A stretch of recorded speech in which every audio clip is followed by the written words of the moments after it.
bienvenida, unas buenas noches. A nombre de la Fundación Colombo-Alemana de Barranquilla, su presidente Felipe Heilbronn, que nos acompaña,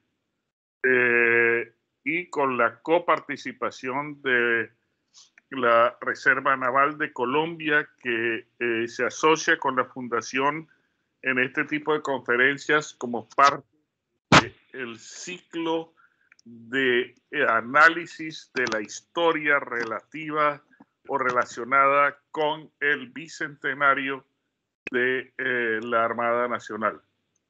Tenemos hoy un tema muy interesante y es el relacionado al paso de Scata hacia Avianca y todo lo que pasó con Pan American y One Trip y qué sé yo, historia que obviamente oiremos con lujo de detalles de nuestros dos expositores, de Jaime, quien iniciará la conferencia, y de Mauricio. A ambos muchas gracias por la preparación del tema y pues el auditorio es de ustedes. Por favor, Jaime. Bueno, muy buenas noches a todos, si me escuchan correctamente. Sí. Sí, Jaime, está correcto. Entonces, pues primero que todo, como siempre, quiero dar las gracias a la Fundación Colombo-Alemana de Barranquilla, que siempre nos ha apoyado en este tipo de conferencias. Si mal no estoy, esta es la conferencia número 14, correspondiente a la relevancia que tuvieron los alemanes en la aviación en Colombia y específicamente en la Sociedad Colombo-Alemana de Transportes Aéreos desde 1919 hasta 1940. Antes de escuchar lo que Mauricio nos ha preparado, a mí me gustaría primero enfocarnos un poco de qué es lo que está pasando en esta década de 1930 a 1940 que nos compete en este momento. Primero que todo, quisiera recordarles quién era Enrique Olaya Herrera y cuál fue su relación con Peter Paul von Bauer, que en ese momento era el dueño de la compañía. Ustedes recordarán en algunas de las conferencias ya hemos hablado que Enrique Olaya Herrera era el embajador de Colombia en Washington. En esa época se llamaba ministro plenipotenciario, y durante mucho tiempo ya tuvo relación con la aviación. ¿Por qué digo esto? Porque siendo embajador en Estados Unidos, participó en la sexta conferencia panamericana en La Habana en enero y febrero de 1928. En 1928 se reunieron unos 23 países en La Habana para firmar la primera, digamos, acuerdo multilateral de países hablando sobre aviación comercial y correo aéreo. El asesor de Enrique Olaya Herrera fue precisamente Peter Paul von Bauer. Y se dice que el texto que fue aprobado al final en la conferencia fue exactamente el texto que escribió von Bauer y que presentó Enrique Olaya Herrera en esa conferencia. Lo importante de este tema de la conferencia es que la contraparte de Estados Unidos en ese momento ya era Juan Tripp. Juan Tripp fue el que asesoró a la delegación de Estados Unidos antes de la firma de este documento. ¿Por qué es importante esta conferencia? Porque inmediatamente después,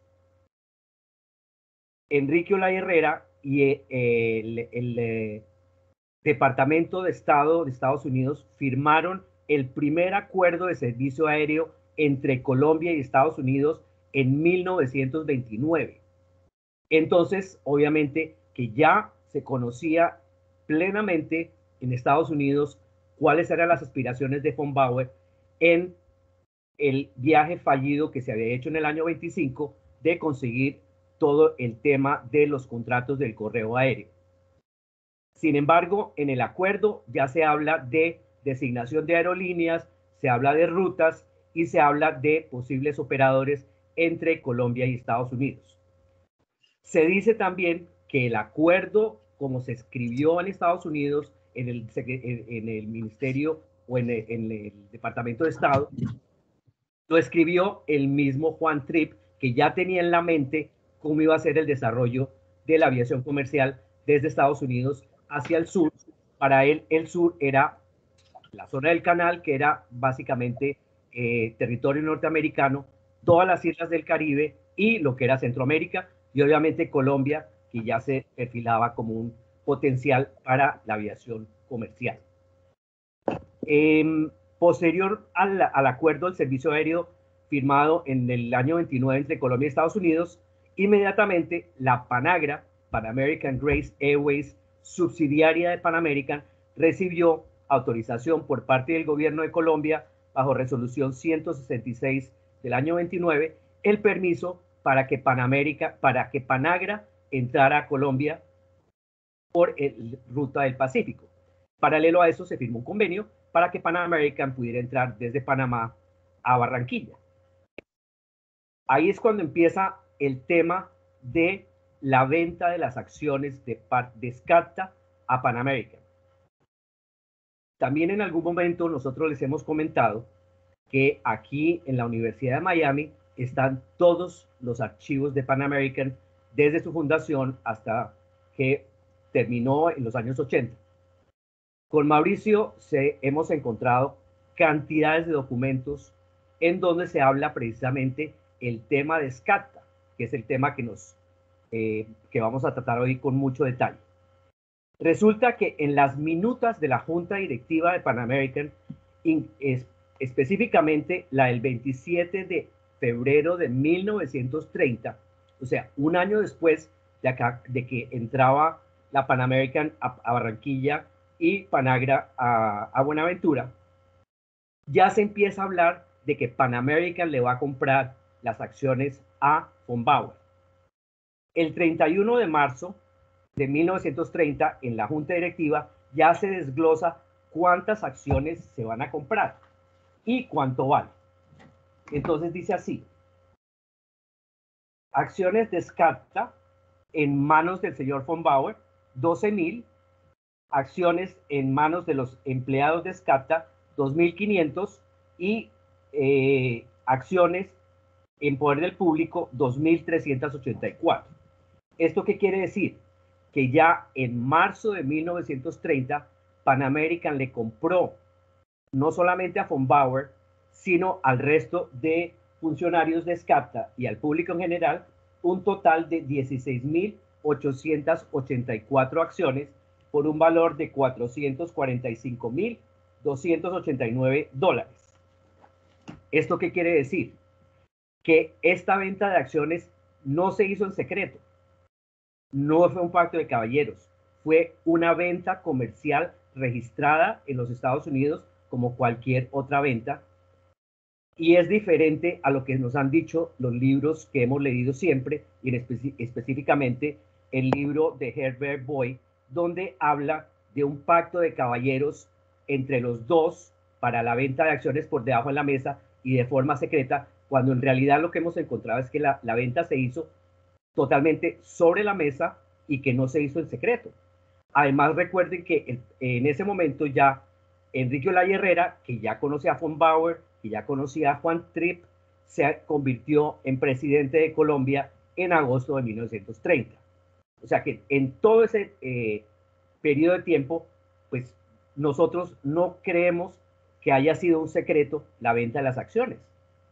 Es más, en un documento que encontramos que se llama el Civil Aviation Board Docket 779, está especificado cuántas acciones vendieron los alemanes en ese momento. Y dice así: Herbert Boyd, 290 acciones. Karl Budenberg, 25 acciones. Anton Ferrar, 215 acciones. George Roppel, 259 acciones. Wilhelm Schnurbusch, 540 acciones.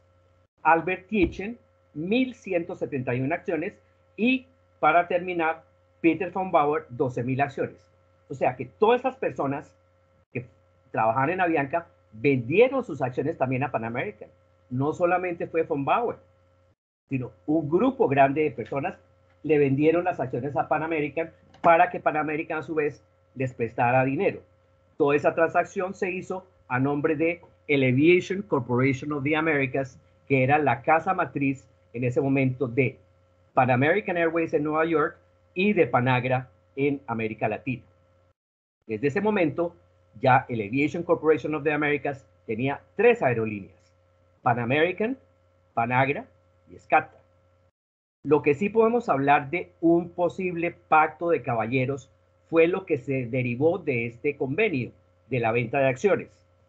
En primer lugar, SCATA se retiraba de las rutas internacionales y dejaba de operar a Panamá.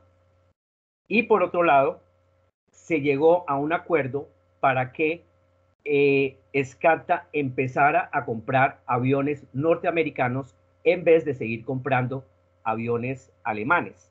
Y esto se ve más tarde también en una serie de cartas que se cruzan entre von Bauer y Juan Tripp, donde inclusive hay un estudio preparado por el ingeniero Schnurbusch, donde se hace una comparación directa de cómo es el desempeño de un trimotor Ford y cómo es el desempeño de un trimotor Junkers 52. Y obviamente que Schnurbusch saca la conclusión de que el avión alemán es superior a el avión norteamericano trimotor de esa época. Ya estamos hablando de mediados de los años 30. Sin embargo, también se nos había dicho que Juan Tripp había dejado todas las decisiones para que las tomara von Bauer, lo cual no es cierto, porque existen cartas donde él da la orden específica de que tienen que comprar aviones norteamericanos y no pueden seguir comprando aviones en Alemania. Sigamos adelante con el tema del presidente Olaya Herrera. Desafortunadamente a él le correspondió también otro tema de otra conferencia que tuvimos, que fue el conflicto con el Perú. Inmediatamente en el año 32, cuando empezó el conflicto, SCATA y Bauer específicamente, amigo personal del presidente, le puso a disposición sus aviones. Los aviones alemanes estuvieron en el conflicto, SCATA prestó algunos de sus pilotos alemanes, hubo 5 pilotos alemanes que fallecieron en esa contienda, y al final, después de que se firmó el acuerdo de Río Janeiro un par de años después, el mismo gobierno colombiano le entregó la Cruz de Boyacá a una serie de personajes de SCATA, incluyendo a von Bauer. El siguiente presidente liberal, que entró en 1934, empezó a cambiar toda la política exterior de Colombia hacia Europa y específicamente Alemania. ¿Por qué? Porque ya en 1934 empezaba el régimen de Alemania a cambiar fuertemente hacia el nazismo, o el nacionalsocialismo, como se llamó en esa época. Y entonces la influencia de Estados Unidos empieza a notarse más, no solamente en Colombia, sino en todo el tema de la aviación. Recordemos que para 1934, después del conflicto de Leticia, ya SCATA había entregado al gobierno la base de Palanquero y se habían adquirido cantidades de aviones que en teoría venían para apoyar al gobierno durante la guerra, pero la guerra con el Perú ya había terminado.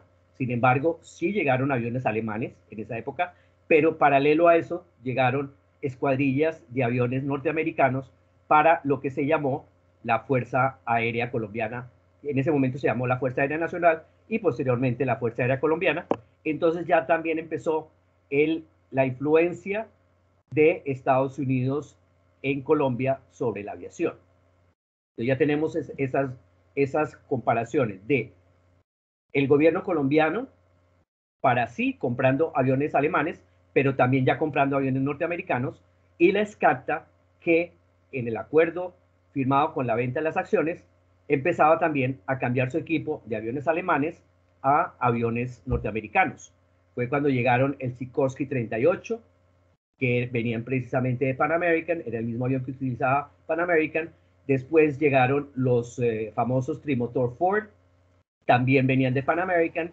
Y finalmente, antes de terminar esta década, llegaron los Boeing 247, que eran los aviones más modernos norteamericanos que existían en ese momento. Durante el gobierno de Alfonso López Pumarejo, entre 1934 y 1938, hubo un canciller que se llamaba Luis López de Mesa, que era totalmente en contra de todo lo que tuviera que ver con Alemania, todo lo que tuviera que ver con Europa, y él era pro Estados Unidos a carta cabal, dedicado a Estados Unidos, y él solo miraba hacia Estados Unidos. Él se hizo muy amigo del señor embajador de Estados Unidos en ese momento en Colombia, que se llamaba el señor Sproul Braden.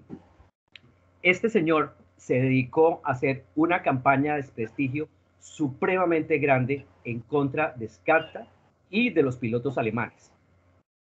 Y fue cuando empezó todo el tema en el Congreso de Estados Unidos y en el Departamento de Estado de lo que sería una amenaza real de parte de los pilotos alemanes al Canal de Panamá. Ya estamos acercándonos al final de la década y pues obviamente ya se empezaba a pensar en una posible guerra, y pues mirando las acciones que estaba tomando el jefe del Tercer Reich en cuanto a expansión. Primero vino el tema del Anschluss con Austria. Entonces, en ese momento, por ejemplo, el señor von Bauer, que tenía pasaporte austriaco, de un momento a otro se convirtió en ciudadano alemán a la fuerza. Él vino a Colombia como austriaco, y en ese momento, cuando perdió, digamos, su nacionalidad austriaca y en Alemania lo querían convertir en ciudadano alemán, fue cuando él pidió la nacionalidad colombiana. Inmediatamente, después de unos trámites ante el gobierno, se le dio la nacionalidad colombiana, fácilmente. Durante el gobierno de Alfonso López también se firmó, que también es importante en este momento, la Ley 89 de 1938, donde se trata de nacionalizar toda la industria de la aviación comercial en Colombia. Pero básicamente lo que se quería era que los alemanes salieran de Scarta y que solo hubiera una aerolínea nacional donde el gobierno tendría participación, y le daban un tiempo prudencial para que los socios alemanes, en teoría socios alemanes, y el personal alemán, que en ese momento eran casi 150 personas en cuanto a pilotos, técnicos, jefes de estación, telegrafistas, fotógrafos aéreos, eran todos alemanes, tenían que salir del país, como fuera, tenían que salirse de la Scarta. Y fue precisamente el embajador de Estados Unidos que hizo toda la presión para que en algún momento se supiera que las acciones que en teoría tenía todavía von Bauer bajo su poder eran realmente de la Pan American Airways. Yo les dije que eso fue una transacción comercial que se hizo en 1930. Sin embargo, se nos ha hecho creer de que en todos esos 10 años nadie sabía y el gobierno no sabía. Desafortunadamente también el presidente Olaya Herrera había fallecido muy joven después de ser presidente, siendo embajador en Roma, y estoy seguro de que él sabía. O sea, no era un secreto a voces de que las acciones de los alemanes no eran de los alemanes, sino que ya habían sido entregadas a la Pan American Airways. El último presidente liberal de esa década fue Eduardo Santos, que entró en 1938 y le correspondió pues la peor época de ataque hacia los alemanes en Colombia. Él estuvo de acuerdo también con su canciller, y fue cuando empezó todo el problema para sacar a los alemanes de Scarta. Llamaron al señor Juan Tripp y a von Bauer y les dijeron, bueno, aquí tenemos que hacer algo, porque si realmente von Bauer no es el dueño de las acciones, entonces no se merece tener la nacionalidad colombiana y hay que quitarle la nacionalidad colombiana a von Bauer. Y por otro lado, pues obviamente el señor Tripp dijo, yo tengo las acciones a nombre mío y yo puedo hacer con la empresa lo que quiera. Y así fue lo que ocurrió, efectivamente. Y ahora yo quiero que miremos el video que ha presentado Mauricio para saber exactamente qué fue lo que pasó, cómo sacaron a los alemanes y posteriormente podemos escuchar algunos comentarios de ustedes al respecto. Tal vez otro tema importante que se habla es el hecho de que sí hubo algunos pilotos alemanes infiltrados del gobierno nazi en SCATA, que estaban manteniendo información al gobierno en Alemania. Y creo que sabemos quién era uno de ellos. Después lo discutimos con ustedes después de mirar el video para ver si estamos de acuerdo o no. Adelante, Mauricio. Jaime, muchas gracias. Estuvo muy bien todo lo que hablaste. Yo quiero poner unos puntos importantes. O sea, voy a compartir mi pantalla, ¿sí?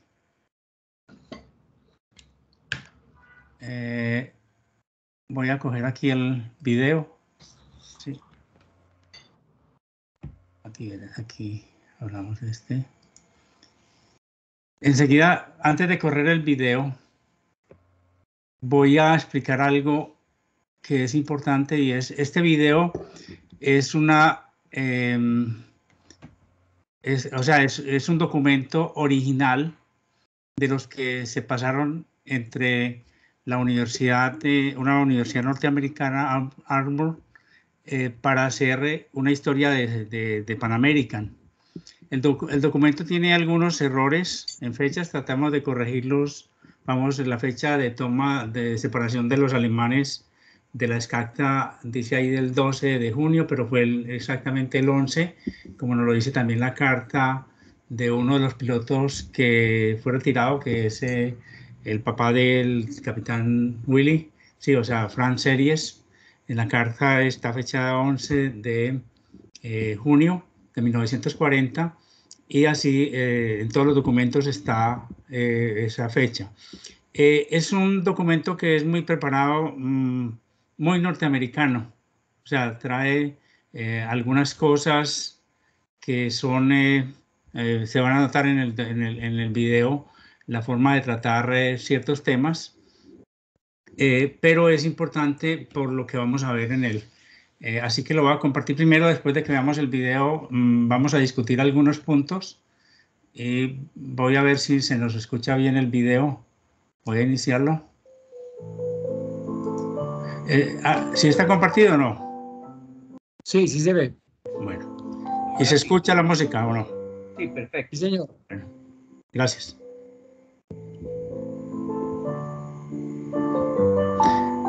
Me dicen si el volumen está bien cuando empiece la voz.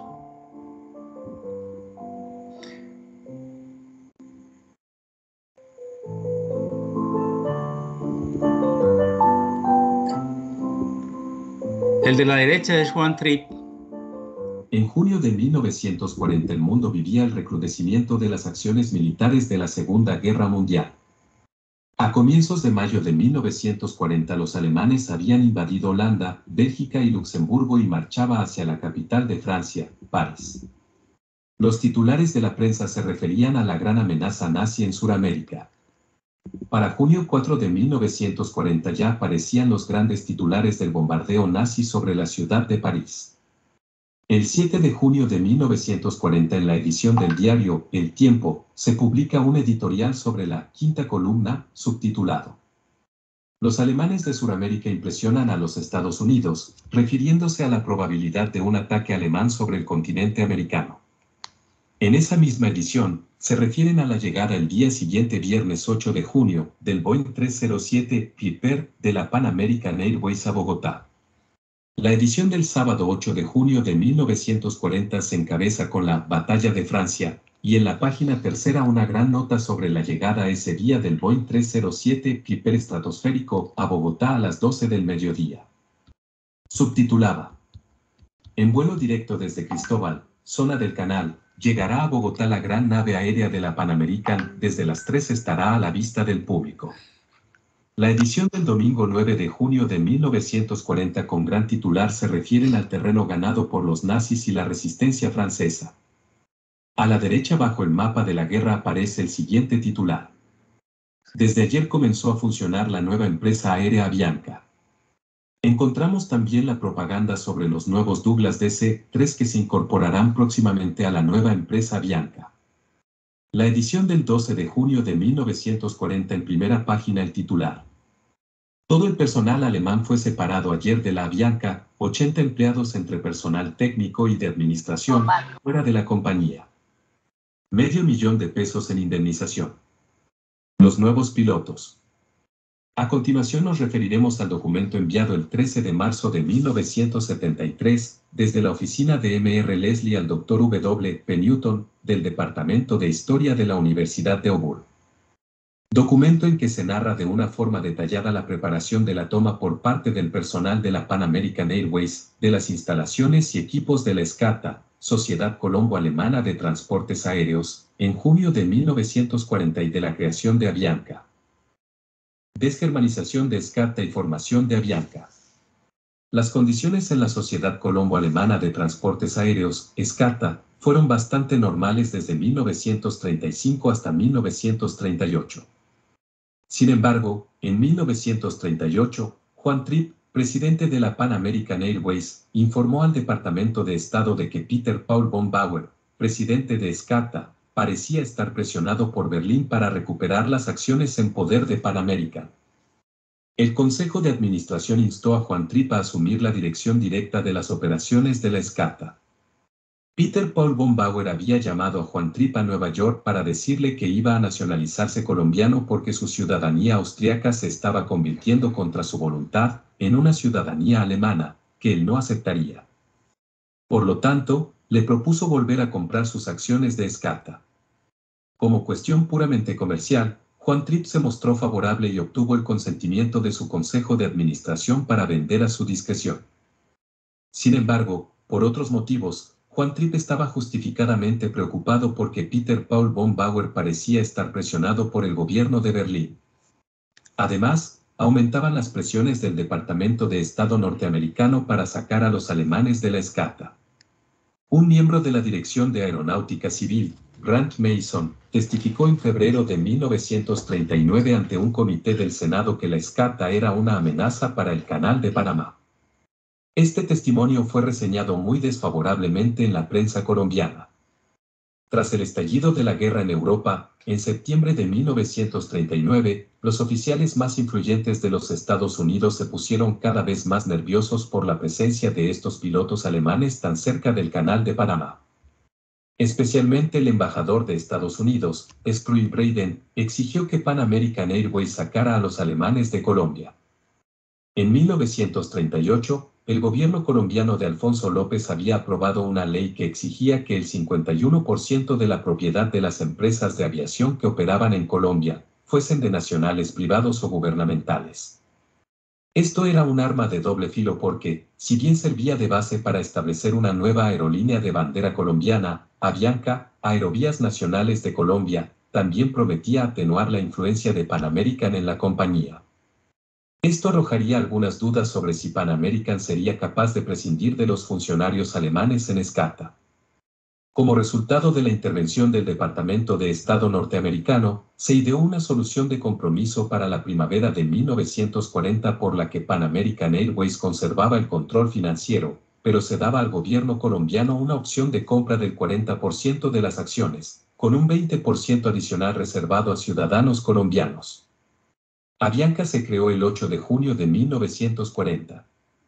Para entonces, los directores alemanes de la SCATA habían salido, Germán Kuell como director general el 7 de febrero y Albert Thyssen como presidente el 23 de febrero, junto con Herbert Boy, que era el director de operaciones. Pero esto es adelantarse un poco a la historia, ya que la eliminación de los alemanes en SCATA era más fácil de decir que de hacer.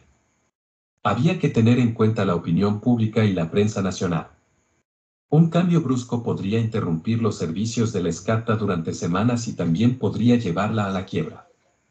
Los pilotos y técnicos estadounidenses eran cada vez más difíciles de encontrar y resultaban caros, mientras que en los últimos años las fuerzas aéreas alemanas habían ofrecido a los pilotos alemanes volar para la SCATA por prácticamente poco dinero. Muchos de los alemanes eran también ciudadanos colombianos naturalizados y tenían derecho a grandes cantidades de indemnización por antigüedad según la ley colombiana si eran despedidos. Tras el estallido de la guerra en Europa, Juan Trippe no pudo retrasar más el informar al presidente de Colombia de que Pan American tenía el pleno control operativo y financiero de Escata y asignó a un abogado, David Grant, para que fuera a Bogotá a hacer esta revelación al presidente Santos. Por casualidad, Grant se encontró con el coronel Herbert Boy en un almuerzo. Boy era el director de operaciones de Escata y el muy respetado asesor aeronáutico del gobierno colombiano. Resultó que ambos tenían una cita con el presidente, así que fueron juntos en un taxi. El presidente Santos salió a recibirlos y se disponía a llevar a Herbert Boy primero para una audiencia privada cuando David Grant habló y dijo que tenía que hacer una importante revelación que no le permitía demorarse. El presidente lo llevó primero y David Grant hizo estallar la bomba. Escata, desde el principio, había sido propiedad de Pan American. El presidente quedó profundamente conmocionado. Cuando David Grant dejó al presidente, fue el turno de Herbert Boy de entrar. Quería hablar de la nacionalización de Escata, que formaba parte de las negociaciones en curso para preparar la venta de Escata a los intereses colombianos. El presidente le respondió que no podía discutir estos asuntos con él, porque Escata era propiedad de Pan American. La junta directiva de Escata le hizo pasar un mal rato a Peter Paul von Bauer por su aparente engaño y el presidente de Colombia le comunicó que la naturalización de von Bauer era un pedazo de papel. Sin embargo, von Bauer permaneció en el control de la Escata por varias semanas. Mientras tanto, el gobierno colombiano asignó a oficiales del ejército colombiano a viajar en los aviones para mantener a los pilotos alemanes bajo vigilancia, pero por lo demás no se hizo mucho para deshacerse de los alemanes. De hecho, el presidente Santos se negó a hacerlo. Parecía que la voluntad de Pan American iba a ser pasada por alto, así que Juan Trippe asignó al vicepresidente George Reed como director general de Escata. A su vez, llamó a William Bill del Valle, un ingeniero aeronáutico que era el representante de Pan American en la fábrica de Boeing en Seattle, para que se hiciera cargo del departamento de mantenimiento de Escata. Bill del Valle había nacido de padres hispanoamericanos en Puerto Rico. El hecho de tener el español como lengua materna y una apariencia latina, le favorecía mucho en el próximo encargo. Bill del Valle iba a ir a Escata en Barranquilla y asumir las funciones de ayudante del superintendente de mantenimiento, es decir, ayudante de Schnurbusch, en la nómina de Escata. Schnurbusch lo recibió personalmente sin ningún tipo de antagonismo diciendo que no sabía de qué se trataba ya que habían estado haciendo un buen trabajo, pero que ahora que su viejo amigo Bill del Valle estaba aquí, le daría la bienvenida. Bill del Valle hizo 2 viajes de inspección del sistema de Escata, acompañado por Schnurbusch, aparentemente para informarse. En realidad, debía formarse un juicio sobre lo que se necesitaría en hombres y equipos de Norteamérica para sustituir a los alemanes. El 21 de mayo de 1940, Bill del Valle recibió una llamada telefónica desde Nueva York en la que se le ordenaba regresar inmediatamente. El domingo por la mañana, a las 10, en el edificio Chrysler, debía entrevistar a unos 35 solicitantes para puestos de trabajo en Colombia, ya que le habían dicho que el Departamento de Estado norteamericano no esperaría más y que la acción era inminente. Los 25 hombres seleccionados iban a ir a Colombia como turistas, directamente a la ciudad en la que cada uno iba a ser destinado. Mientras tanto, Pan American lanzó un movimiento muy publicitado para traer una flota de nuevos Douglas DC-3 a Colombia para reemplazar los Boeing 247 de Escata, preparando al público para el nuevo y mejor servicio que Colombia recibiría bajo la gestión de Pan American. Como característica adicional, Pan American realizó un vuelo en el flamante Boeing 307 Stratoliner. En junio de 1940, Francia fue invadida por los alemanes. Para el presidente Santos, y para muchos latinoamericanos, Francia era una segunda patria. Santos retiró su protección a las tripulaciones alemanas.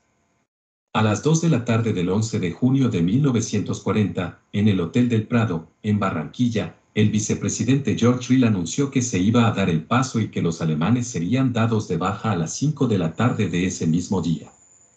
Le correspondía a Bill del Valle, en lo que respecta al departamento de mantenimiento, asegurarse de que su gente fuera despedida de forma adecuada y legal. Bill del Valle ordenó a toda su gente que estuviera en su despacho para una reunión de personal a las 16:30 horas. A las 5 de la tarde se levantó y pronunció un discurso diciendo que esto era la guerra, no podía evitar, lo que tenía que hacer, y aquí estaba. Los alemanes estaban sorprendidos y aturdidos. Algunos protestaron que eran ciudadanos colombianos naturalizados y que no habían hecho nada para merecer ese trato.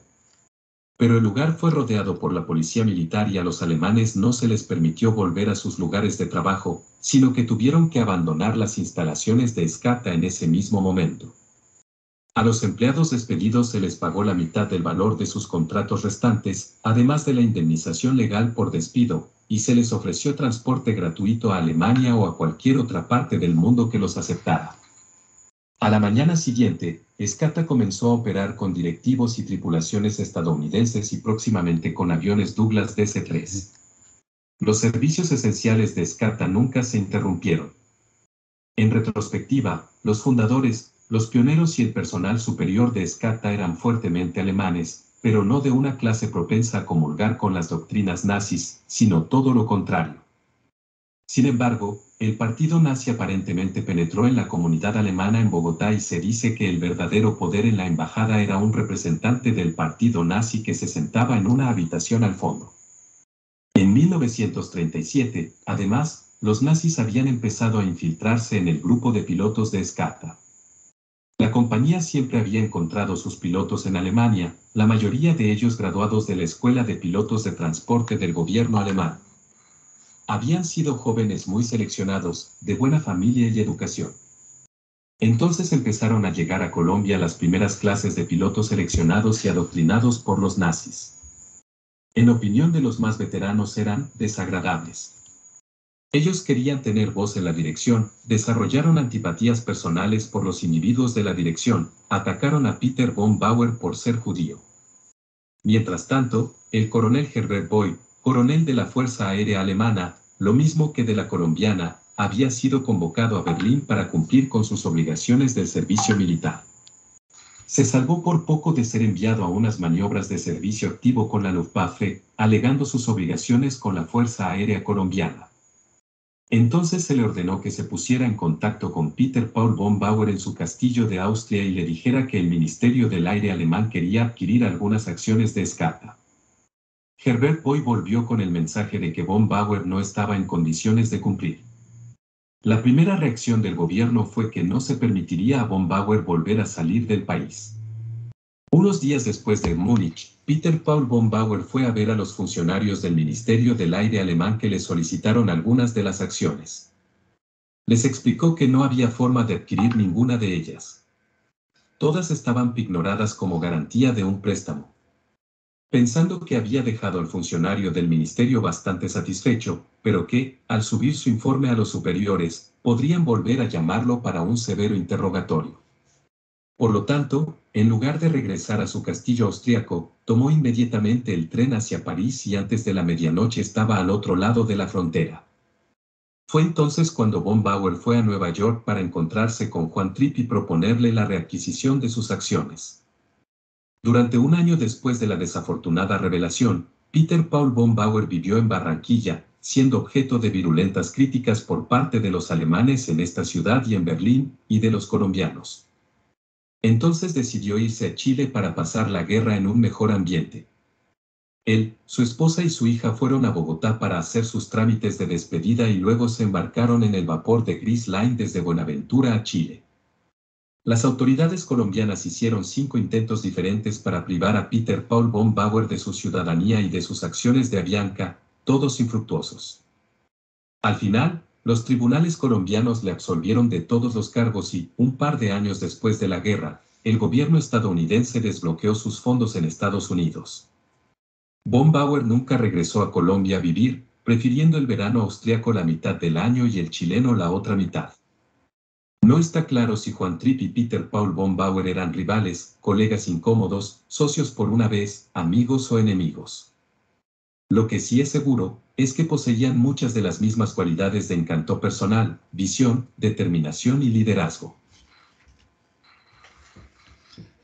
Bueno, este es el video. Este video lo estamos compartiendo también en internet. Voy a mostrarles algo que es importante.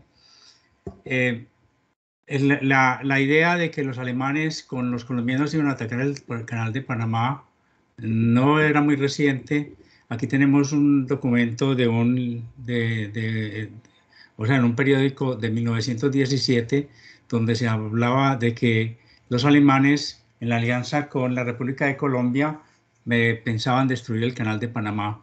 Este fue un tema que siempre se trató en todas las oportunidades, o sea, encontramos cantidad de veces cuando se habla de este tema del ataque al canal de Panamá, bien sea porque tenían motivos para pensarlo o bien sea porque también fue un manejo muy eh, apropiado para hacer lo que querían hacer. La otra cosa que quiero mostrarles es, eh, hay unas fotografías muy interesantes sobre, o sea, Jaime me decía que si había, este piloto es Hoffman, es el típico piloto de gran calidad que vino a Colombia. O sea, los alemanes, la mayoría de los pilotos alemanes que vinieron a Colombia fueron personajes espectaculares, o sea, gente muy preparada que sirvieron después también al país, después de que pasó toda esta situación. O sea, todos eran personajes de gran calidad, gente muy preparada. La otra, casos como tenemos a Herbert Boy. Herbert Boy siguió después de que pasó toda la guerra y todas las cosas, él siguió trabajando en Avianca por muchísimos años. También quiero mostrarles algo que es importante, o sea, tengo aquí un documento. O sea, hay varios documentos de gran valor. Uno de ellos es un informe que presentó la Pan American al Congreso de los Estados Unidos, a un comité que estaba evaluando la incidencia de la participación de la Pan American en las compañías en Sudamérica. Se hace una evaluación de todas estas compañías, en especial de SCACTA, y se habla del Departamento de Estado tenía un gran ataque hacia la Pan American por estar operando con aviadores alemanes, cuando la compañía era un 84% de Pan American, y también debemos saber que Pan American era una compañía subsidiada por el gobierno de los Estados Unidos. Ahí me estaba diciendo Jaime que le debo este documento. Estos documentos, si alguien quiere algunos de estos documentos, los podemos compartir a través del Colegio Alemán, o sea, de la Fundación Colombo-Alemana. Aquí hay unos documentos supremamente importantes donde se tratan todos estos temas. Hay otro documento de gran importancia. Aquí hay una traducción que no está revisada, no está muy buena. Me disculpan que no está muy buena, pero voy a coger y voy a mostrarles un momento. A ver, aquí las de hoy. Voy a mostrarles este documento. Este documento es, aquí es una traducción. Es un documento que nos muestra la evolución de, a ver, no sé, yo tengo una pantalla muy grande, no sé si pueden leer ustedes allá. Voy a abrirlo un poquito más. Sí. Ahí sí pueden leer, ¿no es cierto? Sí, ahí se ve. Bueno, este documento es preparado por la Pan American. Lo exigieron pues una de las compañías subsidiarias de Pan American, Grace, la Grace, y se habla de todos los puntos importantes que se tramitaron en las reuniones de Pan American en relación con SCACTA. Encontramos desde fechas de 16 de diciembre de 1927. Este documento nos habla o sea, estos son documentos de la Junta Directiva, ¿sí? de Pan American. Nos habla de las negociaciones en curso con los intereses de la SCACTA con vista a la explotación conjunta de ciertas rutas claves de la costa norte de Sudamérica y la zona del canal, y contactos mutuos exclusivos para el manejo del tráfico de paso en esta sección del mundo. Esto es importante porque después de la ida de los, cuando se hizo el viaje a Estados Unidos en los Dornier World, se hizo un ataque muy grande a que los aviones de SCACTA volaran por el Centroamérica, por el canal. Entonces fue cuando se empezaron a hacer estas negociaciones y ya hubo un momento en que se empezaron a trabajar conjuntamente esta fue la primera etapas antes de hacer los negocios de compra de la compañía. Tenemos aquí otra de 1 de febrero de 1928, ¿sí? Donde dice que el presidente de la Pan American describió entonces las nuevas negociaciones mantenidas con los intereses que ahora controla la compañía de SCACTA.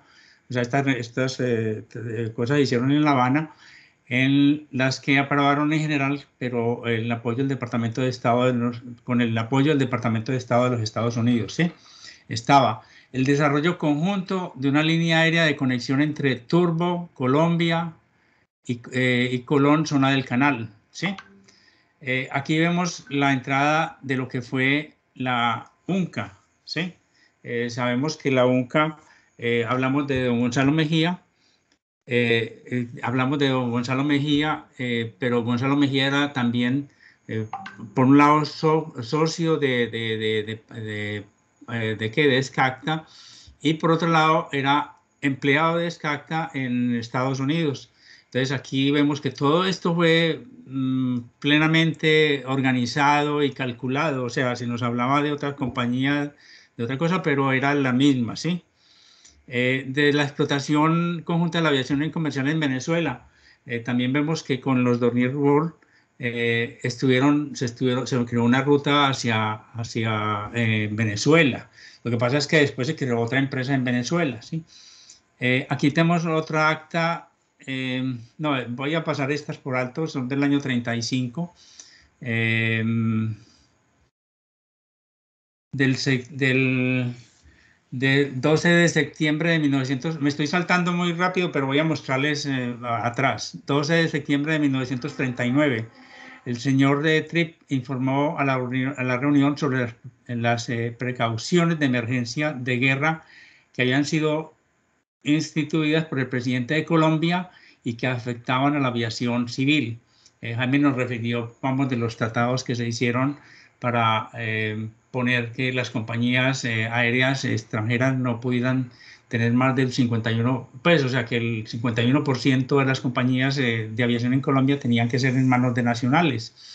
Pero todo eso, en los documentos, cuando se hizo la nacionalización de Avianca, vemos que se habla de ese 51%, pero se habló en papeles, pero en la realidad Pan American se hicieron lanzamiento de más acciones de la compañía, y lo que, para disimular un poco la situación y decir que Pan American se había quedado con el 60% de la compañía, pero siempre estaba la mayoría pues en manos de Pan American. Se dijo que después lo iban a negociar con el gobierno colombiano, pero toda esa fue la manera como manipularon todo esto. Esta cosa es importante. Afirmó que el presidente de Colombia había solicitado que se agilizara la consolidación de SCACTA y SACO para que los pilotos alemanes pudieran ser relevados lo antes posible. O sea, que el presidente Santos, por más que se diga en la historia que nos pasan los norteamericanos, de que se enteró por lo que le vino a decir el señor no, o sea, él ya sabía de todo este movimiento, de lo que se estaba planeando. Así tenemos pues una serie de reuniones. Aquí estábamos el 27 de febrero de 1930, cuando comenzaron las negociaciones ya de las acciones con Juan Tripp, que era el presidente de la Pan American, con la SCACTA. Tenemos aquí otras actas de reunión, pero que hubo el 17 de abril, ya pasamos al 31 de marzo de 1931, ¿sí? Y dice que a partir de enero de 1930 los funcionarios de la corporación habían entablado negociaciones con el doctor Peter von Bauer para la adquisición de más del 80% del capital social de la Colombo Alemana de Transportes Aéreos, una corporación colombiana comúnmente conocida y en adelante denominada SCACTA. Aquí están todas esas fechas que vemos van pasando. Espérate, yo miro aquí una cosa. Bueno, aquí, o sea, entonces ya sabemos que desde 1930 ya Pan American contaba con el 80% del capital de SCACTA. Así vamos viendo la forma como estaban distribuidas las acciones, lo que se había adquirido, las primeras 16.000 acciones que se compraron, que pertenecían 12.000 a Peter Bauer. Las otras son de los empleados de SCACTA, de las cuales ya Jaime nos refirió, y vimos también en el video una lista de los que vendieron sus acciones a la Pan American, y otras se compraron al público. Aquí en todas estas juntas se habla de la forma como iban adquiriendo las acciones de la compañía. Así, o sea, el documento es bastante largo, pero tiene pues toda esa información de todos los sucesos en forma cronológica de lo que iba pasando con la compañía. Hay momentos importantes en los cuales voy a hablar del año 35, del año 36. A ver, en el año 34 tenemos una visita a Colombia del presidente del vicepresidente de la Pan American, Grant Mason, que él estaba en La Habana, era el director en La Habana de toda la sección de Latinoamérica. Era una persona que hablaba muy bien español, y él estuvo visitando en Colombia. Vino cuando el cambio de presidentes, cuando salía Olaya Herrera y entraba el siguiente presidente, López. Entonces él vino a tratar de hablar con él. Por razones de los inconvenientes de vuelo, no llegó a tiempo al momento que tenía para reunirse con él, pero tuvo varias conferencias con muchas personalidades. Les habló de la posibilidad de nacionalizar, pues, o sea, de decirle a todo el público que la compañía era de la Pan American, pero no se concretó muchas cosas. Y después de eso, recordemos que estuvo el accidente de los aviones de SACO y SCACTA en el aeropuerto de Medellín, que enturbiaron todas estas negociaciones y todas estas cosas que se estaban haciendo en ese momento. Así, vuelvo y ratifico, los que quieran de pronto este documento, si lo quieren en inglés original, me dicen, o en español, y a través de la Fundación Colombo Alemana lo podemos compartir, ¿sí? El año 39, ya estamos hablando o sea, recordemos que en el año 39 se dejó ya la SACO, se sacó de circulación, la SCACTA absorbió la SACO. Vamos entonces, pero yo veo aquí un momentico, el año 40, ¿sí? Aquí está todo lo que se estaba refiriendo el 6 de febrero de 1940, o sea, todo fue preparado, no fue una cosa casual, sino que fue preparado por etapas, ¿sí? Espérate, yo veo aquí. Bueno, voy a dejarlo aquí, este documento. Voy a mostrar algo que me gustaría para finalizar la presentación, y es esto, que es importantísimo. Esta fue la llegada del Clipper. Este avión llegó, tenemos una confusión con el dato, porque en unas partes dice que llegó de Panamá, pero este avión llegó primero a Barranquilla, después llegó a Bogotá. Se hizo mucha propaganda de este avión, ese era el avión más grande en ese momento, y se dejó, cuando llegó al aeropuerto del Dorado, se abrió o sea, se dejó que se había hecho mucha propaganda para que la gente llegara, se dejó entrar a todo el personal. A ver un momentico, esto listo. Dorado, hecho. No, es el techo, esto es el aeropuerto de Techo. Este avión se dejó que todo el público invadiera la pista, la gente se dejó que entrara al avión pues a conocer el avión por dentro y todas esas cosas, a ver la multitud en la pista. La gente entró y los pasajeros salieron revueltos con todos los visitantes y salieron del aeropuerto sin registrarse y se fueron a sus lugares donde estaban asignados para hacer la toma de la escacta el día 8 de junio de 1940. Bueno, así que yo creo que esto es lo que podemos hablar por hoy, ¿sí?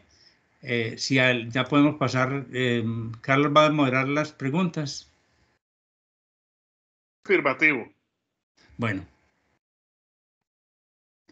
Entonces, bueno, Jaime, tú tienes una pregunta, por favor, sigue. Sí, tal vez no es una pregunta, sino algo para redondear un poquito toda la idea que se ha presentado el día de hoy. Nosotros pensamos que tenemos documentación suficiente para afirmar que la venta de las acciones de SCATA a Pan American no fue secreta.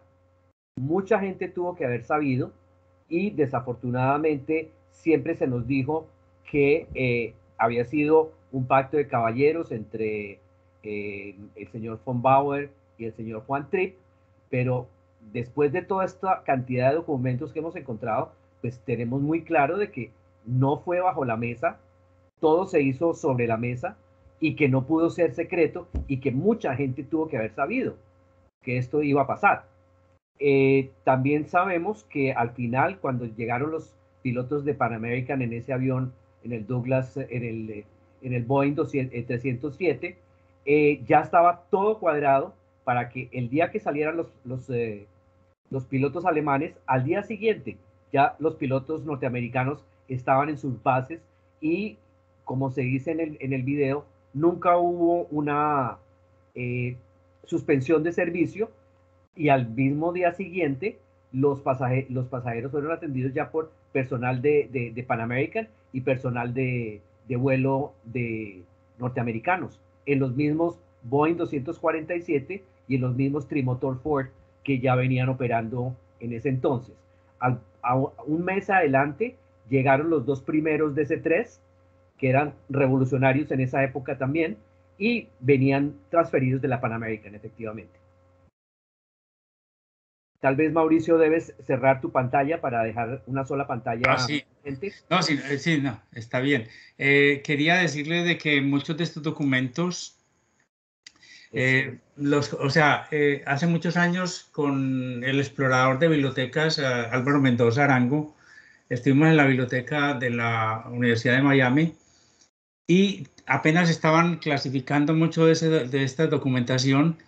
Nos dejaron las cajas, nos sacaban las cajas y nos ponían ahí encima de la mesa y pudimos explorar cantidades de cosas que yo creo que hoy es difícil de hacerlo. O sea, con los de la Universidad del Norte estuvimos allá hace 2 años, Jaime, 2 años, 3 años estuvimos con ellos, pero ya fue un poquito más restringido. O sea, ya, aunque la muchachita ya después de la biblioteca se nos prestó mucho más, pero cuando fuimos con Álvaro Mendoza, pudimos coger todos los documentos, los fotografiamos, hicimos de todo con ellos. Tuvimos esa gran ventaja. Bueno. Listo, Mauricio, gracias. Mauricio, yo tengo una pregunta. A Herbert Poy le mantuvieron el título de coronel de la Fuerza Aérea y le mantuvieron la Cruz de Boyacá. Sí. Es que la única persona que atacaron en esa forma fue a von Bauer. ¿Por qué? Porque es que von Bauer era una persona supremamente rica, con una capacidad intelectual extraordinaria. Como vieron en las fotografías, el tipo es de una presentación espectacular, pues, o sea, tenía un don de gente muy grande. Y yo creo que para Peter, para Juan Tripp, era un conflicto dejar a este personaje vivo, ¿sí? La única manera era de liquidarlo, de acabarlo, de que no pudiera hacer nada en Sudamérica, porque él tenía la plata y la capacidad para crear una compañía aérea del tamaño de Pan American o mayor, ¿sí? Entonces, el tipo lo atacaron por todos lados, lo atacaron los alemanes, lo atacaron los alemanes colombianos, lo atacaron los colombianos, lo atacaron los americanos. Al tipo se le vino todo el mundo encima. Sí, ¿por qué? Y la otra cosa que alguna vez discutimos, que yo puse en algún documento, que von Bauer era de origen judío y alguien hasta me dijo que cómo podía ser un von judío, pero en la misma documentación de von Bauer figuraba de que él era de origen judío. Y esa fue la principal ataque que hicieron. O sea, se montaron una serie de documentos y la embajada de Cuba salió diciendo que habían encontrado estos documentos, que von Bauer estaba atacando por debajo y estaba vendiendo la compañía a Alemania. Sí, o sea, se le hizo un ataque por todos lados. Él se fue completamente decepcionado de Colombia, se fue para Chile. La foto que vimos, que les mostré ahí de él en caballo, él ya se dedicó a su finca en una zona muy bonita en Chile y se dedicó hasta al jardín, a las cosas, a disfrutar de la vida.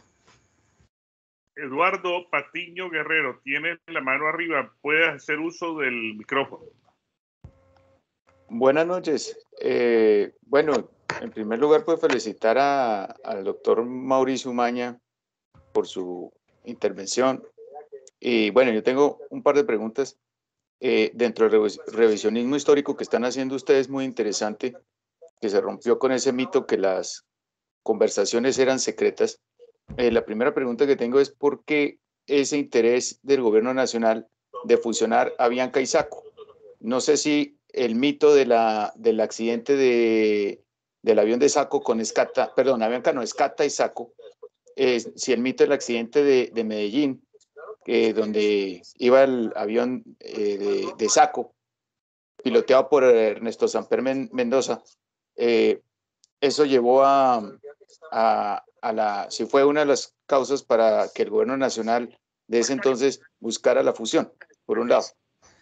Y por el otro lado, bueno, en cuanto a la presión que le hacían a Peter von Bauer, o la presión que le hicieron al resto del personal de Escata en la época antes, ya en la transición de Avianca, con personal estadounidense en su mayoría. Mi pregunta es, ¿por qué esa presión tan incisiva con ese personal alemán que por tradición ya había estado en Colombia por mucho tiempo? No sé si es que había sospechas de espías nazis dentro de la aerolínea, la Escata. A ver, lo más importante aquí es lo siguiente, o sea, la idea de sacar a los alemanes de la Escata era desde hacía muchos años, porque, o sea, Jaime nos lo hizo al principio cuando empezó la conferencia, nos hizo un detallado, pues muy detallado pues, estas cosas, sí, pero la idea era sacar a los alemanes desde el principio, pues, que la Pan American empezó a tomar posesión de la compañía. ¿Por qué no lo sacaron? Porque el personal, los pilotos alemanes eran supremamente buenos. Operábamos unos aviones sobre el río Magdalena, unos aviones muy difíciles para operar, y los norteamericanos no se le medían a eso. O sea, con lo que le pagaban a un alemán experto piloto, yo creo que tenían que, o sea, con lo que le pagaban a 10 alemanes, pagaban un norteamericano. Y los norteamericanos no se le medían mucho a eso. O sea, es que en accidentes que hubo en 1970 o esas cosas, vimos que cuando empezaron a llegar las compañías americanas a volar sobre Colombia, tenemos un accidente muy famoso en Cali, ¿no es cierto, Jaime? Que fue por incompetencia del piloto que no conocía la geografía nuestra. Entonces, lo mismo pasaba en ese entonces, o sea, por eso no se hicieron. No era porque se sospechaba que fueran alemanes, no, eso fue el mito que se creó para poderlo sacar. O sea, miremos que cuando se creó Avianca, se aprovechó todo el momento del conflicto de la Segunda Guerra Mundial, se aprovechó el momento cuando estaban atacando París, que como dice los mismos norteamericanos en el documento de ellos, esa era la segunda patria de muchos de los colombianos de poder en ese entonces. O sea, todos los presidentes y gente importante estuvo en París, tenían a París como segunda patria, pues entonces se les dio en el corazón y se empezó con la idea de que había que sacar a los alemanes. La otra cosa, lo de Medellín, el accidente de Medellín lo que hizo fue entorpecer las acciones que se tenían preparadas para sacar a los alemanes antes. O sea, ese accidente causó muchos conflictos. Vemos que también lo encontramos cuando la guerra con el Perú, muchos políticos colombianos se fueron o sea, a hacer compras en Estados Unidos, a comprar hasta la basura que encontraron, trajeron unos aviones que eran, o sea, compraron hasta basura ya para traerla a vendérsela al gobierno colombiano, ¿sí? Que trajeron las ballenas esas, los ballestas que llamaban esos aviones. Entonces, y tenemos fotos de gente muy importante de Colombia en Estados Unidos buscando aviones por todos lados. Eduardo, tienes la mano arriba. ¿Tienes alguna otra pregunta? Perdón, tal vez quisiera yo intervenir. No, eso es todo. Muchas gracias. Quedó en el aire el tema de por qué el afán de fusionar SCATA y SACO. Y la idea fue que después de que salió la ley 89 de 1938, el primer paso para lograr ese porcentaje de accionistas colombianos en SCATA era fusionando una compañía que era 100% colombiana, en teoría, porque la SACO, también hemos demostrado que SACO había comprado aviones a Pan American, o sea que posiblemente Juan Tripp mismo tenía acciones en la SACO y había mandado aviones trimotores iguales a los de SCATA para eventualmente formar una sola empresa. Pero para el gobierno colombiano, la fusión de SACO y SCATA era el primer paso para lograr esa nacionalización de la aviación con las acciones de SACO y Avianca y SCATA juntos para llegar a ese 50% de capital colombiano en la fusión de las dos empresas. Jaime, hay una cosa importante ahí, perdón, Carlos, de lo de SACO, y es que otro de los problemas por los que se nacionalizó SACO era porque era un foco de corrupción. Así lo prenden los papeles, los documentos que tenemos, era la caja menor de muchos políticos. Manuel Arango, tienes la mano arriba. Bien puedes, por favor. Muchísimas gracias y felicitaciones a Jaime y a Mauricio por todas estas documentación tan interesante. Mi pregunta va a que al principio de la charla, Jaime esbozó un interrogante acerca de un posible espía y quisiera que nos aclarara sobre ese tema, que me parece muy interesante. Bueno, efectivamente, nosotros hemos encontrado ciertos indicios de que algunos de los pilotos, sobre todo los que llegaron ya a mediados de los años 30, no los que llegaron en los 20 ni al principio de los años 30, sino los que llegaron después del año 35, 36, pudieran haber sido efectivamente agentes nazis. Y hemos leído la biografía de un personaje que inclusive ya vimos en una conferencia aquí en la Fundación Colombo-Alemana, que es el famoso piloto capitán Peter Riedel, que fue el que trajo los planeadores a Colombia. Este personaje escribió un libro que se llama, bueno, hay una biografía de él que se llama The German Air Attaché. Él era el agregado aéreo de la embajada de Alemania de la época nazi en Washington. A él le ofrecieron venir a Colombia a volar con SCATA. Siendo un diplomático nazi, SCATA lo contrata como piloto y está aquí 2-3 años y después se regresa a Estados Unidos. ¿Ustedes no creen que este personaje pudo haber sido uno de los infiltrados en los pilotos que llegaron al final alemanes? Obviamente que en el libro él no habla mucho de cuando estuvo en Colombia, él hablaba de la maravilla de las montañas, de las rutas, de cuando trajo su planeador, que hemos visto fotos, el planeador con su suástica enorme en el aeropuerto La Herrera. Y después él regresa a Alemania siendo parte del régimen y finalmente se casa con una chica, no me recuerdo de qué nacionalidad, y se escapan a Suecia para escaparse del régimen nazi. Pero nosotros pensamos de que él sí fue uno de los infiltrados porque él era empleado de la embajada cuando vino a ser piloto en Escata. Él se casó con una norteamericana cuando estaba una griga. En Estados Unidos, se casó con una norteamericana. Y ella lo apoyó mucho porque él o sea, renegó al nazismo cuando vio todas las atrocidades que estaban pasando y por eso tuvo que huir a Suiza. A Suecia. A Suecia, sí. En toda la investigación, ¿hay alguna evidencia de que von Bauer, dado su origen, que él trató de ocultar durante mucho tiempo, que dado su origen, o los americanos, o inclusive el régimen nazi, lo hubiera forzado a hacer de informante o algo por el estilo?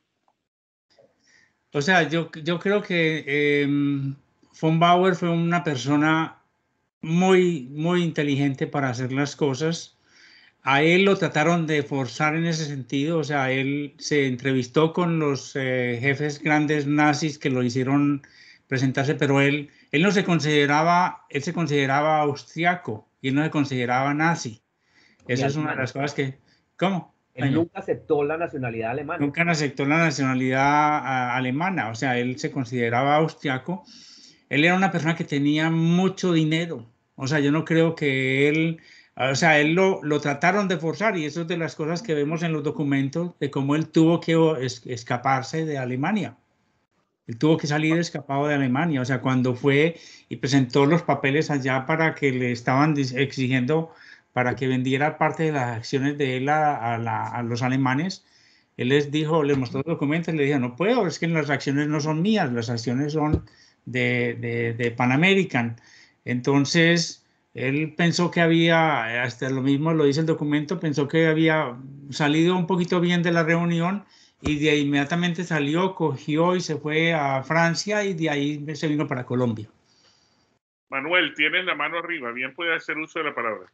Gracias. No, un pequeño comentario, es que lo que yo he entendido es que cuando la embajada alemana cerró sus operaciones en Colombia, toda esa documentación pasó a la embajada de España, que era, digamos, como el país que iba a manejar toda su documentación y toda la parte, digamos, de trámites.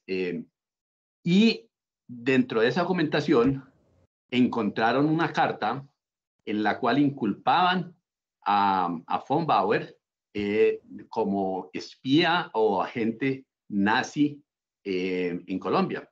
Esa carta nunca pudieron probar que fuera una carta, digamos, legítima, tenía la firma de von Bauer en algún momento y en relación con esa carta, entonces a él le quitaron la nacionalidad colombiana. Él demandó posteriormente a través de un abogado, ya estando por fuera del país, y el Consejo de Estado le devolvió su nacionalidad, ya, no sé, 2 o 3 años después de haber presentado su demanda.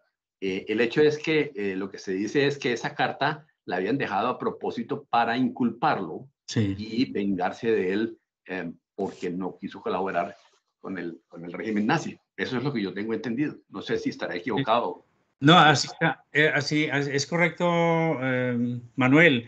Y precisamente de esa documentación que yo creo que tú nos facilitaste mucha de esa documentación, hicimos un documento que se presentó al Congreso de Colombia con la idea de hacer como un desagravio a al personaje de von Bauer, porque fue un personaje, o sea, la aviación en Colombia le debe todos sus inicios, no, o sea, a von Bauer. O sea, el tipo fue el principal, o sea, el principal personaje que desarrolla la aviación en Colombia. Desafortunadamente ese homenaje de desagravio se estaba tramitando cuando llegó la pandemia y ahí desafortunadamente se murió la iniciativa. Sí, sí. y la verdad es que no la pudimos volver a retomar. Estuvimos a punto de tenerla. Yo no sé, Manuel, si yo te pasé esos documentos, ¿no te los pasé después que los hicimos para el Congreso o no? No, señor, no Bueno, los he recibido, así que bienvenidos son. No los debe. Jaime me va a decir lo mismo. Bueno, muy bien. Si no hay, parece que en la audiencia no hay más preguntas.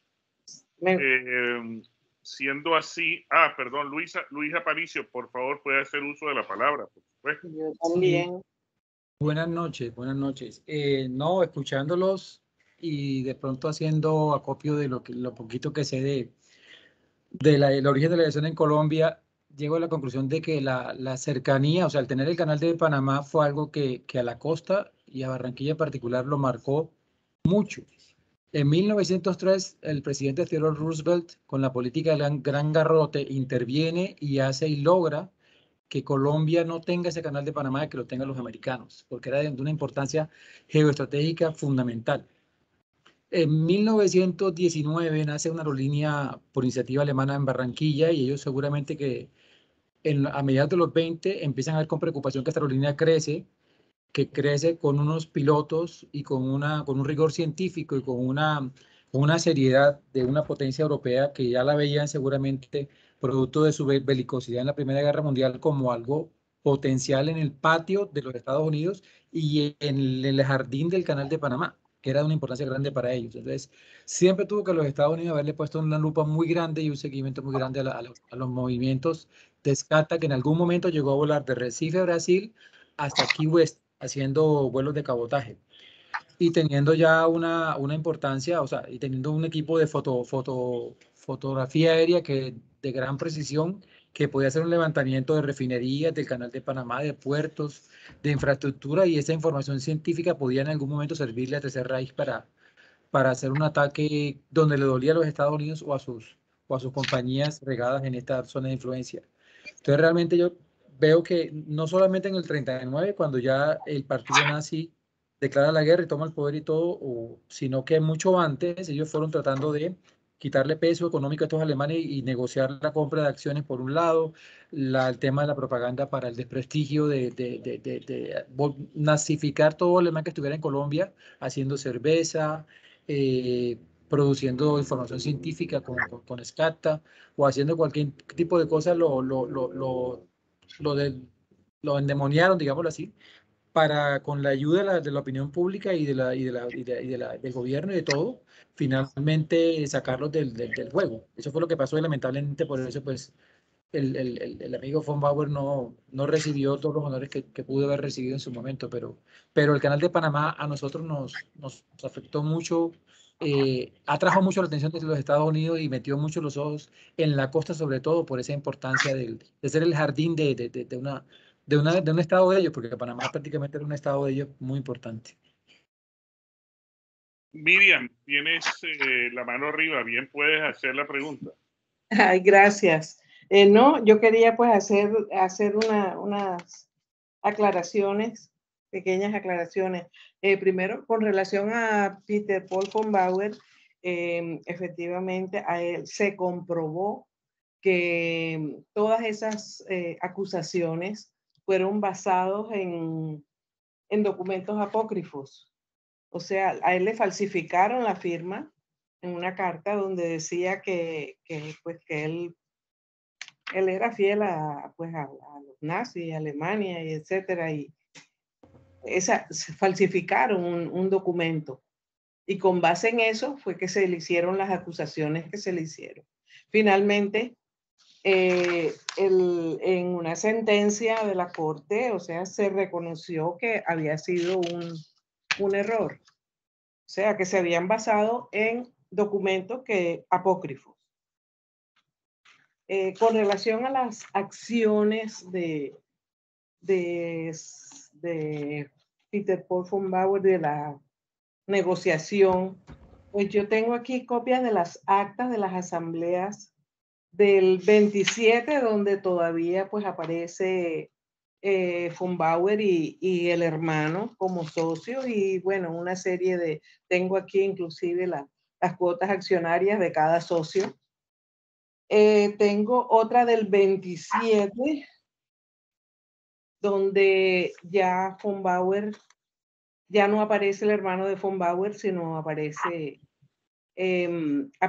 solamente él, Tietjen, Hermann Quell, Aperrar, ya con 5.326 acciones.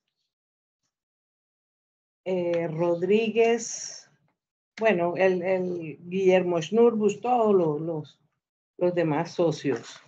Y tengo en la asamblea del 23 de enero de 1940, aparece ya George Reel en representación de Pan American Airways Corporation, o sea, 24.084 acciones, y aparece Wilhelm Schnurbusch en representación de Peter Paul von Bauer con 2.000 acciones, y en su propio nombre, o sea, Schnurbusch con 112 acciones. Y bueno, los demás, Hermann Quell con 120. O sea, aparecen, o sea, los alemanes que Albert Tietjen al final aparece David Grant, que era el abogado de la Pan American, con una acción. Entonces, George Roppel con 95 acciones, Hermann Quell con 120. O sea, que todavía hasta el último momento aparecían los alemanes, todos los alemanes, como socios, que ellos no habían vendido las acciones antes, como dicen los americanos. Ellos, para mí, que el cuento lo echaron a su acomodo. Porque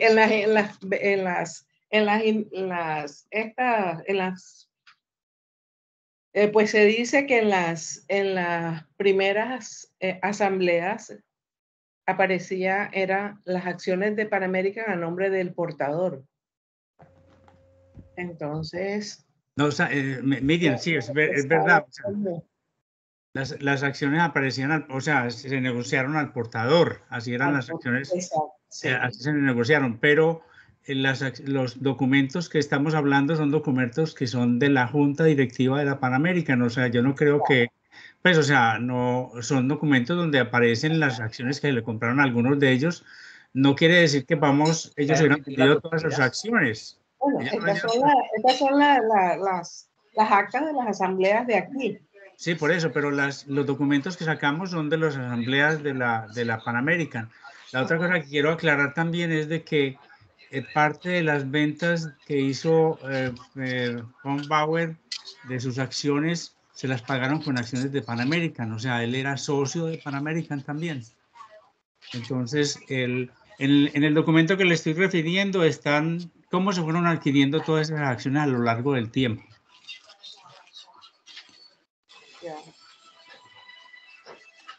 Yo te quería aportar lo que yo tenía de las asambleas de aquí.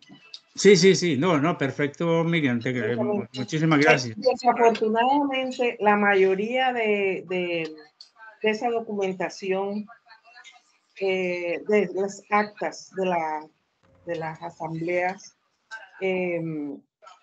no fueron conservadas como debían y están comidas de comején y no se alcanzaba, o sea, las otras actas, pues no se alcanzaron no se podía, estaban ilegibles, pues. Sí, pero vamos, comidos de comején completamente. Toda esa documentación se la pasaban también en los archivos de Pan American, o sea, se hacían todos esos reportes, o sea, nosotros hemos encontrado gran cantidad de reportes en los archivos de Pan American que corresponden a la SCACTA, porque ellos presentaban su información a la Pan American, ¿sí? Bueno, el otro, tengo una pregunta. O sea, es únicamente eso, ¿no? Y dejar en claro que a von Bauer sí se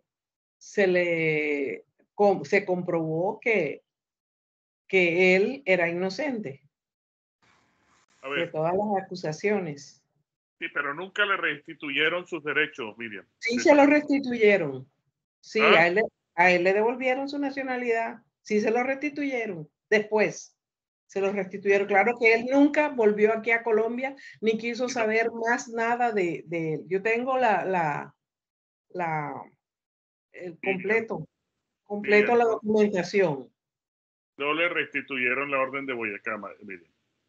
Ah, bueno, la orden de Boyacá sí no sé, pero la nacionalidad sí. Sí, pero la orden de Boyacá no se la restituyeron. Bueno, tengo una pregunta acá en el chat antes de darle la palabra a Eduardo. Y quisiera saber por qué casi no se habla de los aviones Dornier Wal siendo tan notorios. Qué bueno saber desempeño, lo que se pueda saber. Dale, Jaime. Bueno, el tema de los Dornier Wal es un tema también único en la historia, porque los aviones fueron traídos específicamente para hacer los vuelos de exploración en Estados Unidos. Posteriormente fueron utilizados durante el conflicto con el Perú, pero al final los aviones fueron exportados nuevamente y inclusive uno de ellos fue al Brasil para fundar lo que hoy en día, bueno, la empresa brasilera que se llamó el Sindicato Cóndor, y el otro avión fue devuelto a Alemania. Entonces, desafortunadamente en Colombia no tuvieron el tiempo suficiente para que hubieran hecho más historia. La historia grande de los aviones fue el vuelo experimental en el año 25 desde Barranquilla hasta Key West, que también fue tema de una conferencia en esta plataforma. Sí, Jaime, pero también de esos Dornier se hicieron las exploraciones hacia Venezuela, sí. Y después esos Dornier vinieron también, se vinieron varios Dornier para la Fuerza Aérea Colombiana. O sea, tenemos, creo que eran 3 o 4 los Dornier que estuvieron en la Fuerza Aérea Colombiana. Eduardo Carrillo, tenías la mano arriba, la bajaste. ¿Tienes todavía alguna pregunta? Sí, tengo la siguiente pregunta. Sí, en vista al revisionismo histórico que se está haciendo de acuerdo a la fusión de Escata y SACO para la creación de la aerolínea Avianca, es decir, una nueva razón social para la época. Se dice en los libros de historia que el Estado colombiano quedó con un 10% de las acciones. Ustedes que han revisado los documentos, ¿realmente en qué porcentaje quedó el Estado colombiano con la aerolínea? ¿Qué porcentaje real tuvo el Estado colombiano dentro de las acciones al fundarse Avianca? Yo pienso que en ningún momento el Estado colombiano tuvo acciones de la nueva empresa. Todas estuvieron a nombre de Pan American, que si mal no estoy era el 84.4%, y el resto en accionistas colombianos. Pero el Estado como tal nunca fue socio de Avianca. No, Jaime, sí tenemos un documento que yo creo que tú lo tienes ahí. Que también me lo debes. No, yo creo que sí lo tienes. Donde está la participación del gobierno colombiano y si era como del 10%. Lo que pasa es que la participación del gobierno colombiano fue lo que se arrastró de SACO. O sea, SACO, Colombia tenía intereses en SACO, había aportado parte del capital para SACO, y cuando se hizo esa fusión cuando se liquidó SACO, es que SACO no se fusionó, sino que se liquidó. Se liquidó. Los activos de eso los cogió la Escacta, y parte de esos activos quedaron como parte de lo que figuraba ahí. Lo que pasa es que hay un manejo impresionante de toda esa información porque era muy delicado. O sea, no tenían forma de explicarle a los colombianos de cuál era la famosa 51% que pertenecía al gobierno, al pueblo, pues a socios colombianos, ¿sí? Entonces, es unas matemáticas como las que hacen de coquito, pues sacando cifras ahí, pero sí hay un documento. No lo tengo a la mano ahorita, habría que buscarlo, pero sí existe. Si lo encuentro, se lo paso a Carlos para que te lo facilite, ¿sí? Miriam, antes de que te dé la palabra un momento, Daniela Romero había levantado la mano. ¿Tienes todavía alguna pregunta? No, señor. No, ya me lo respondieron. Gracias. Gracias, Miriam. Por favor, No, era una información complementaria con relación a los Dornier Wal. pues hay un libro muy interesante de Michel van der Meij, todo sobre los Dornier-Val. Aquí esto está en... Es muy interesante este libro para los que tengan algún interés. Bueno, nuevamente no tengo más manos arriba, no tengo más preguntas en el chat. Si no hay más preguntas, quiero darle mis agradecimientos a Mauricio. ¿Sí? Aquí tengo, perdona que te interrumpa, aquí encuentro el documento que está en los estas relacionados con la parte de la participación del gobierno nacional. Son 14.000 acciones del gobierno nacional del municipio de Bogotá. Esto fue lo que pasó cuando era Bianca, ¿sí? 14.000 del gobierno nacional, 2.668 del municipio de Bogotá y 7 del municipio de Zaragoza. O sea, son 16.675 acciones que corresponden a porcentaje del 5.5%. Okay. Bueno, siendo así, de nuevo quiero darle las gracias a Mauricio y a Jaime por el increíble trabajo investigativo que han hecho. Para nosotros siempre es un placer poder hacer esta presentación a través de este canal y poder revivir la historia de lo que fue esta epopeya de llevar a Colombia a los cielos del mundo y de poner a América a volar. Próximamente les estaremos contando cuál es el próximo tema que iremos a tratar. A todos les deseo una buena noche. Muchas gracias por su audiencia y haber estado presentes.